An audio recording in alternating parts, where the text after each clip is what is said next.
सभी को नमस्कार। पिंकी हिंदी पाठशाला में आप सबका स्वागत है। आज का जो हमारा टॉपिक है वो हिंदी साहित्य इतिहास के काल विभाजन से संबंधित रहेगा। उस पे कैसे प्रश्न बन सकता है परीक्षा में, इस चीज़ पे बात करते हैं। HPSC जो UGC नेट के विद्यार्थी हैं उनके लिए ये कक्षा बहुत ही महत्वपूर्ण है। आज का शुरू करते हैं। कैसे परीक्षा में प्रश्न बन सकता है। हिंदी साहित्य इतिहास के काल विभाजन पर प्रकाश डालिए। हिंदी साहित्य में इतिहास का काल विभाजन करते हुए उसके नामकरण पर प्रकाश डालिए। बात करते हैं हिंदी साहित्य इतिहास के काल विभाजन तथा नामकरण का प्रश्न लंबे काल से विवादास्पद विषय बना रहा है। प्रत्येक साहित्य इतिहासकार ने अपने अपने दृष्टिकोण से हिंदी साहित्य का काल विभाजन करते हुए उसका नामकरण किया है। आचार्य रामचंद्र शुक्ल ने से लेकर डॉक्टर नगेंद्र तक के ख्याति प्राप्त विद्वानों ने हिंदी साहित्य इतिहास का काल विभाजन, नामकरण तथा वर्गीकरण करने का प्रयास किया है। इस संदर्भ में आचार्य रामचंद्र शुक्ल ने काल विभाजन की उपयोगिता के बारे में लिखा है। जबकि प्रत्येक देश का साहित्य वहाँ की जनता की चित्तवृत्ति का संचित प्रतिबिंब होता है तथा यह निश्चित है कि जनता की चित्तवृत्ति के परिवर्तन के साथ साथ साहित्य के रूप में भी परिवर्तन होता चला जाता है। आदि से अंत तक इन्हीं चित्तवृत्तियों की परंपरा को परखते हुए साहित्य परंपरा के स्थान के साथ उनका सामंजस्य दिखाना ही साहित्य का इतिहास कहलाता है। जनता की चित्तवृत्ति बहुत कुछ राजनीतिक, सामाजिक, सांप्रदायिक तथा धार्मिक परिस्थितियों के अनुसार होती है। अतः कारण स्वरूप इन परिस्थितियों का किंचित दिग्दर्शन भी साथ ही साथ आवश्यक होता है। आपको अगर पूरा कोट याद ना हो तो आप स्टार्टिंग की लाइनें 2-2.5 लाइनें याद कर सकते हैं, जो आप परीक्षा में एक उदाहरण के तौर पर दे सकते हैं। आगे है नामकरण एवं समय निर्धारण। हम जानते हैं कि हिंदी साहित्य इतिहास में काल विभाजन की समस्या बराबर बनी रही। इसका प्रमुख कारण यही है कि साहित्यिक प्रवृत्तियों में जो परिवर्तन होते हैं उनमें कोई स्पष्ट रेखा नहीं खींची जा सकती। हम यह नहीं कह सकते कि एक निश्चित दिन तक साहित्य की अमुक प्रवृत्ति सक्रिय रही और अगले ही दिन एक नवीन प्रवृत्ति का श्रीगणेश हो गया। इतिहास लेखक तो किसी शासक के राज सिंहासन ग्रहण करने के दिन से ही नए काल को आरंभ कर सकता है, लेकिन साहित्य इतिहासकार के पास इस प्रकार की कोई सुविधा नहीं है।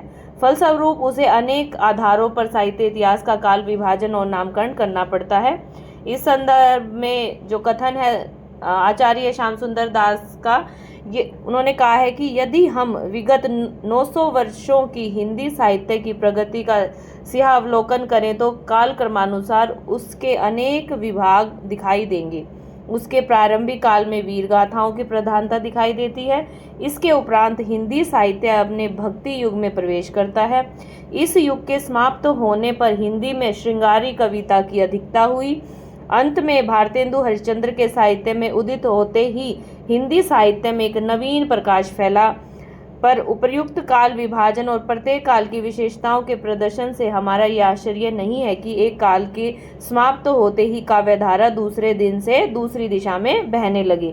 न ही यह अभिप्राय है कि उन विभिन्न कालों में अन्य प्रकार की रचनाएं हुई ही नहीं। जैसे कि भक्ति काल की बात करें तो भक्ति काल में जरूरी नहीं है कि सिर्फ भक्ति काल से संबंधित रचनाएं हुई होंगी। कुछ ऐसी रचनाएं हैं जो आदिकाल से संबंधित भी होंगी, उसमें जो शुरुआत की रचनाएं हैं, और भक्ति काल के अंत तक आते आते रीतिकाल का भी उसमें समावेश हो जाता है। तो ऐसा नहीं है कि एक काल में सिर्फ एक काल की ही रचनाएं देखने को मिलती है। डॉक्टर नगेंद्र ने अपने ग्रंथ हिंदी साहित्य के इतिहास में काल विभाजन के नामकरण के कुछ प्रकार आधार बताए हैं, जो इस प्रकार है। ऐतिहासिक कालक्रम के अनुसार काल विभाजन आदिकाल, मध्यकाल, संक्रमित काल, आधुनिक काल। फिर है शासक और उनके शासन काल के अनुसार काल विभाजन है एलिजाबेथ, विक्टोरिया युग, मराठा काल। लोकनायक और उसके प्रभाव काल के अनुसार काल विभाजन करते हैं हम चैतन्य काल, गांधी युग आदि। साहित्य नेता एवं उसकी प्रभाव परिधि के आधार पर काल विभाजन करते हैं रविंद्र युग, भारतेंदु युग। राष्ट्रीय, सामाजिक अथवा सांस्कृतिक घटना या आंदोलन के आधार पर काल विभाजन जब करते हैं तो उसमें आता है भक्ति काल, पुनर्जागरण काल, सुधार काल, युद्धोत्तर काल, प्रथम महायुद्ध के बाद का जो काल है वो, और स्वतंत्रोत्तर काल। फिर करते हैं साहित्यिक प्रवृत्तियों के नाम पर काल विभाजन जब करते हैं तो उसमें आता है रोमानी युग, रीतिकाल, छायावाद युग आदि। किसी भी वस्तु, स्थान अथवा साहित्यिक रचना के नामकरण पर विशेष महत्व रहा है। किसी वस्तु या पदार्थ का नामकरण करते समय उस वस्तु या पदार्थ के गुण या कर्म की ओर ध्यान देना भी जरूरी है। हिंदी साहित्य इतिहास में काल विभाजनों का नामकरण उस काल की मूल चेतना अथवा प्रवृत्तियों को ध्यान में रखकर किया जाना चाहिए। किसी शासक अथवा साहित्यकार के नाम पर उसका काल विशेष का नामकरण इस आधार पर किया जा सकता है कि वह शासक या साहित्यकार उसे किस सीमा तक प्रभावित करता है। इस दृष्टि से भारतेंदु युग अथवा द्विवेदी युग दोनों ही नामकरण सटीक कहे जाएंगे, क्योंकि इन दोनों साहित्यकारों ने अपने अपने कालखंड को न केवल प्रभावित किया बल्कि समकालीन साहित्यकारों को भी दिशा निर्देश दिए। यही कारण है कि इन नामकरणों के प्रति किसी भी आलोचक को कोई आपत्ति नहीं रही।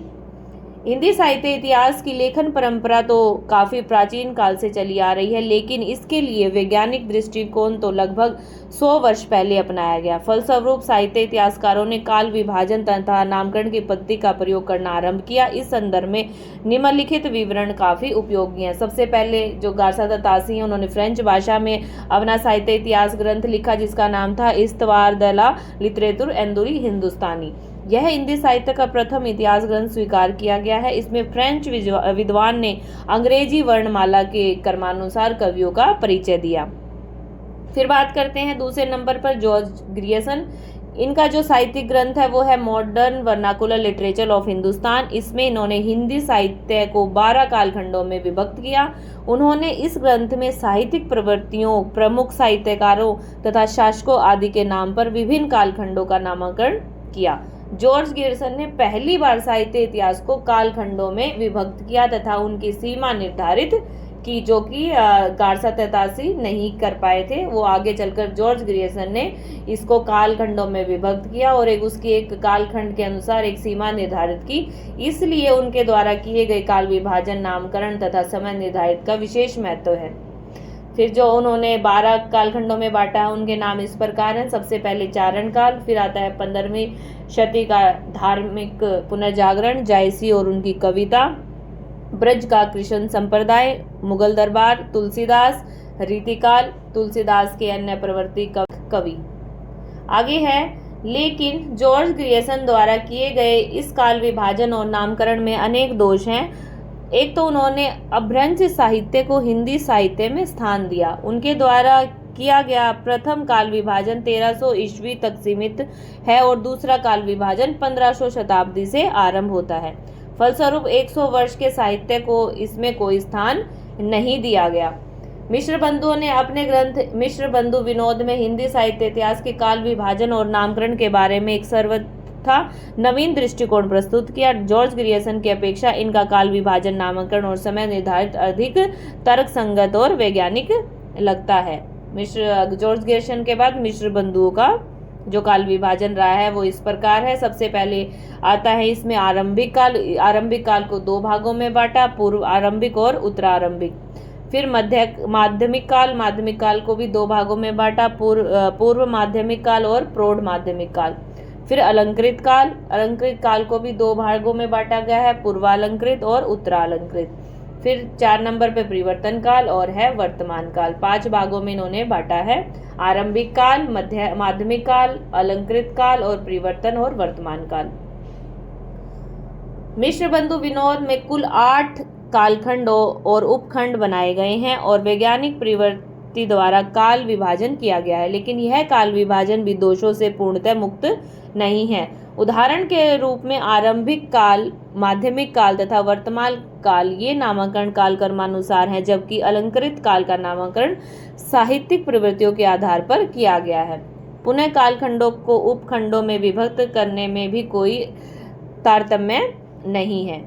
फिर करते हैं बात आचार्य रामचंद्र शुक्ल जी की, जिनका इतिहास ग्रंथ है हिंदी साहित्य का इतिहास। वैज्ञानिक पद्धति को आधार बनाकर काल विभाजन, नामकरण और कालखंडों का सीमा निर्धारण किया गया। आज भी उनके द्वारा किया गया काल विभाजन और नामकरण स्वीकार किया जाता है, जो कि पूर्णतः सहमत है, जिससे सभी वो इस प्रकार है। जो चार खंडों में बांटा गया है वो है आदिकाल, जिसको वीरगाथा काल नाम दिया गया, पूर्व मध्य को भक्ति काल कहा गया, उत्तर मध्य काल को रीतिकाल और आधुनिक काल को गद्य काल का नाम दिया गया। शुक्ल जी ने हिंदी साहित्य को केवल 4 भागों में विभक्त करके उसे न केवल सरल बनाया बल्कि प्रत्येक काल की सीमा का भी निर्धारण किया। इसके बावजूद विद्वानों ने उनके द्वारा किए गए काल विभाजन तथा नामकरण में कुछ दोष ढूंढ निकाले हैं। विद्वानों का कहना है कि आदिकाल को वीरगाथा काल कहना सर्वथा असंगत है, क्योंकि इस युग के साहित्य में कुछ अन्य प्रवृत्तियां भी देखने को मिल जाती हैं। परवर्ती साहित्य इतिहासकारों में डॉक्टर श्याम सुंदर दास, रामकुमार वर्मा, आचार्य हजारी प्रसाद द्विवेदी, आचार्य विश्वनाथ प्रसाद मिश्र, डॉक्टर गणपति चंद्र गुप्त, डॉक्टर नगेंद्र आदि ने नाम गिनवाए जा सकते हैं। इन सभी साहित्य इतिहासकारों ने आचार्य रामचंद्र शुक्ल को ही प्रेरणा स्रोत मानकर अपनी अपनी दृष्टि से हिंदी साहित्य इतिहास को कालखंडों में विभक्त करते हुए उनका नामकरण किया है। डॉक्टर नगेंद्र द्वारा काल विभाजन नामकरण इस प्रकार है। उन्होंने सबसे पहले आदिकाल 7वीं शती के मध्यम से 14वीं शती के मध्य तक माना है, और भक्ति काल को 14वीं शती के मध्य से 17वीं शती के मध्य तक, रीति काल को 17वीं के मध्य से 19वीं शती के मध्य तक, और आधुनिक काल है 19वीं शती के मध्य से अब तक। फिर आधुनिक काल के भी खंड किए गए हैं, जिसमें पुनर्जागरण है, जिसमें भारतेंदु युग 1857 से 1900। फिर आता है जागरण सुधार काल, द्विवेदी युग जिसे कहते हैं, ये है 1900 से 1918। छायावाद 1918 से 1938, छायावादोत्तर काल जिसमें प्रगति प्रयोग काल, और नवलेखन काल 1953 से अब तक इनको बांटा गया है। आधुनिक काल को भी बांट दिया गया है। इस प्रकार डॉक्टर रामचंद्र वर्मा द्वारा किए गए काल विभाजन नामकरण, ये डॉक्टर रामचंद्र वर्मा द्वारा है। आदिकाल जिसमें सिद्ध नाथ तथा जैन साहित्य और चारण साहित्य है। भक्ति काल में संत साहित्य, कृष्ण भक्ति साहित्य, सूफी और राम भक्ति साहित्य। रीति काल में श्रृंगार साहित्य, रीति साहित्य। आधुनिक काल में पद्य साहित्य और गद्य साहित्य।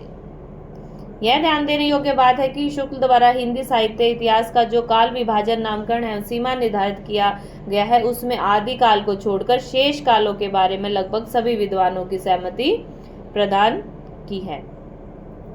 सबसे पहले बात करते हैं रामचंद्र शुक्ल का जो आदिकाल है, जिसको वीरगाथा काल कहा गया है। उसकी समय सीमा है संवतः 1050 से 1375 तक। आचार्य शुक्ल ने महाराजा भोज से लेकर हमीर देव के समय के कुछ पीछे के काल को आदिकाल में समाहित किया है, जो संवतः 1950 से लेकर 1375 तक का काल निर्धारण है। लेकिन उनके द्वारा किया गया नामकरण वीरगाथा काल विद्वानों को मान्य नहीं है। शुक्ल जी के द्वारा जिन रचनाओं की प्रवृत्तियों के आधार पर यह नामकरण किया गया, वे सभी अप्रमाणिक हैं।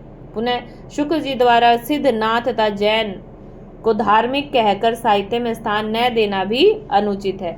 डॉक्टर रामकुमार वर्मा ने आदिकाल का आरंभ माना है 750 संवत से लेकर 1375 तक इसकी सीमा मानी है। साथ ही इन्होंने संधि काल को इसमें और चारण काल को भी 2 भागों में बांटा गया है। आदिकाल को इन्होंने 2 भागों में बांट दिया गया, संधि काल और चारण काल। संधि काल तो कुछ सीमा तक उचित है, लेकिन चारण काल नामकरण अप्रमाणिक रचनाओं के आधार पर ही किया गया है, जो कि तर्कसंगत नहीं लगता। ये इस प्रकार आप देख सकते हैं आदिकाल को किसने क्या नाम दिया, ये सब चीजें हैं इसमें। अब बात करते हैं आचार्य हजारी प्रसाद द्विवेदी ने इस काल का नामकरण आदिकाल करते हुए इसका जो प्रारंभ है वो 1000 ईस्वी से माना है, जो कि सर्वथा तर्कसंगत है। आदिकाल नामकरण में वीर गाथात्मक, सिद्धनाथ, जैन तथा लौकिक काव्य धाराएं भी समाहित हो जाती हैं।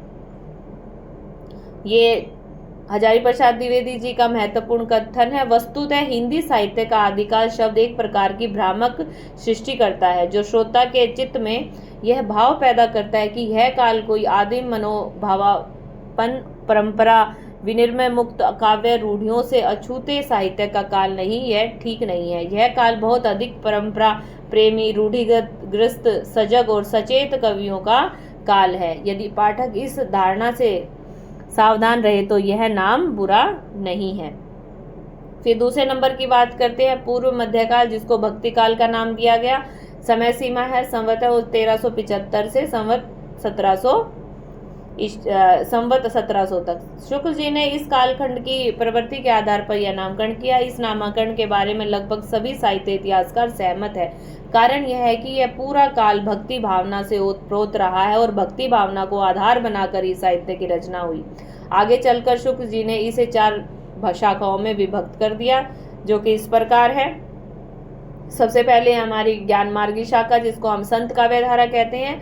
फिर है हमारा प्रेम मार्गी शाखा, जिसको सूफी प्रेम आख्यान काव्य कहते हैं। राम भक्ति शाखा आती है, राम काव्य धारा। और कृष्ण भक्ति शाखा, इसमें कृष्ण काव्य धारा की बात कही गई है।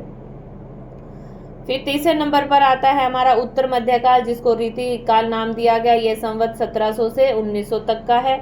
रीति ग्रंथों का प्रचुर मात्रा में लिखे जाने के कारण ही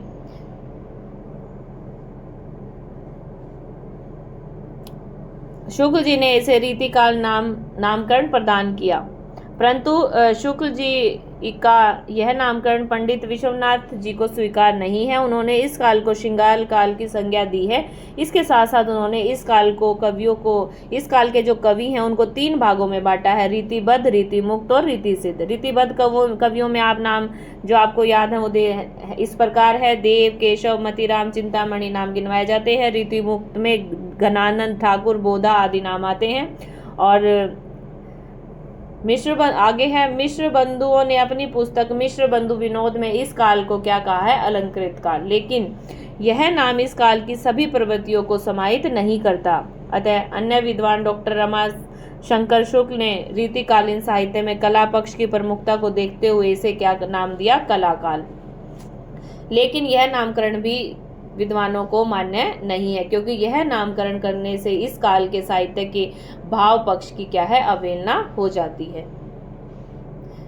फिर है हमारा आधुनिक काल, जिसको गद्य काल का नाम दिया गया। इसकी समय सीमा है संवत 1900 से आज तक। शुक्ल जी ने आधुनिक काल को गद्य काल इसलिए नाम दिया क्योंकि इसमें गद्य की सर्वत्र प्रधानता रही है। आचार्य शुक्ल जी लिखते हैं कि आधुनिक काल में गद्य का आविर्भाव सबसे प्रधान घटना है। आचार्य हजारी प्रसाद द्विवेदी ने भी इसका समर्थन किया है। आधुनिक काल के साहित्य में भी हमें अनेक प्रवृत्तियां दिखाई देती हैं। इन्हीं प्रवृत्तियों के आधार पर इस काल को 5 भागों में बांटा गया: भारतेंदु युग, द्विवेदी युग, छायावादी, प्रगतिवादी और प्रयोगवादी युग। निष्कर्षतः हम कह सकते हैं कि हिंदी साहित्य इतिहास का नामकरण और काल विभाजन आज भी विवादास्पद बना हुआ है। प्रत्येक साहित्य इतिहासकार ने अपने अपने दृष्टिकोण से इसका काल विभाजन और नामकरण किया है, लेकिन हमें इस तथ्य को भी स्वीकार करना होगा कि अधिकांश हिंदी साहित्य इतिहासकारों ने आचार्य शुक्ल के दृष्टिकोण का समर्थन किया है, और वे 4 इस प्रकार हैं: आदिकाल, भक्तिकाल, रीतिकाल और आधुनिक काल। अतः यह कहना अनुचित नहीं होगा कि आचार्य शुक्ल द्वारा किया गया काल विभाजन और नामकरण आज भी प्रासंगिक है। ये था हमारा जो हिंदी साहित्य का इतिहास के काल विभाजन थे। हमने पूरी चर्चा की है किस प्रकार क्वेश्चन बन सकता है और उसका किस प्रकार आपने उत्तर देना है। उम्मीद है आपको समझ आया होगा, और चैनल पे नए हैं तो ज़रूर चैनल को सब्सक्राइब करें और मेरी प्रीवियस वीडियो देखें। वीडियो का लिंक इसी वीडियो के नीचे डिस्क्रिप्शन में आपको मिल जाएगा। और वीडियो के अंत तक बने रहने के लिए सभी का धन्यवाद। मिलते हैं नेक्स्ट वीडियो में।